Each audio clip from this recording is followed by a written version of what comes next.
बिहार राज्य के पूर्वी चंपारण जिले के केसरिया ब्लॉक के ताजपुर गांव में कभी श्री कृष्ण का एक पुराना और पवित्र मठ हुआ करता था।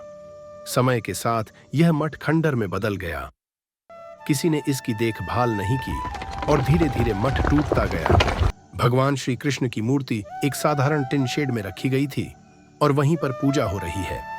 ग्रामीणों की आस्था बरकरार रही और वे इसी टिन शेड में भगवान की पूजा करते रहे। लेकिन ताजपुर गांव वालों के मन में अपने पुराने मठ को पुनर्निर्माण करने की इच्छा बनी रही।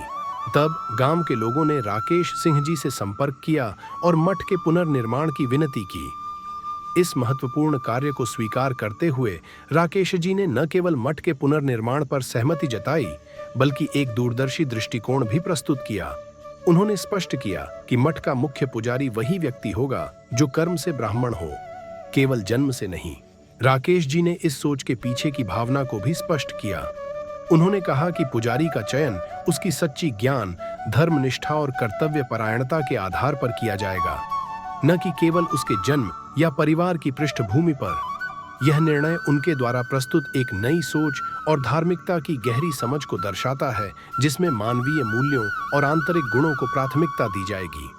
राकेश जी के दृष्टिकोण के अनुसार अंततः हमें एक पुजारी मिला जो समाज के पिछड़े वर्ग से आता है।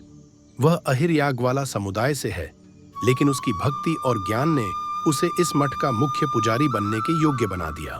पहले ताजपुर गांव के लोगों को संदेह था, लेकिन उस पुजारी की भक्ति देखकर वे समझ गए कि वही सही व्यक्ति है। अब यह मठ उन सभी के लिए खुला है। आज श्री कृष्ण का मठ फिर से खड़ा हो गया है, न केवल पूजा के स्थान के रूप में, बल्कि एकता और समर्पण के प्रतीक के रूप में।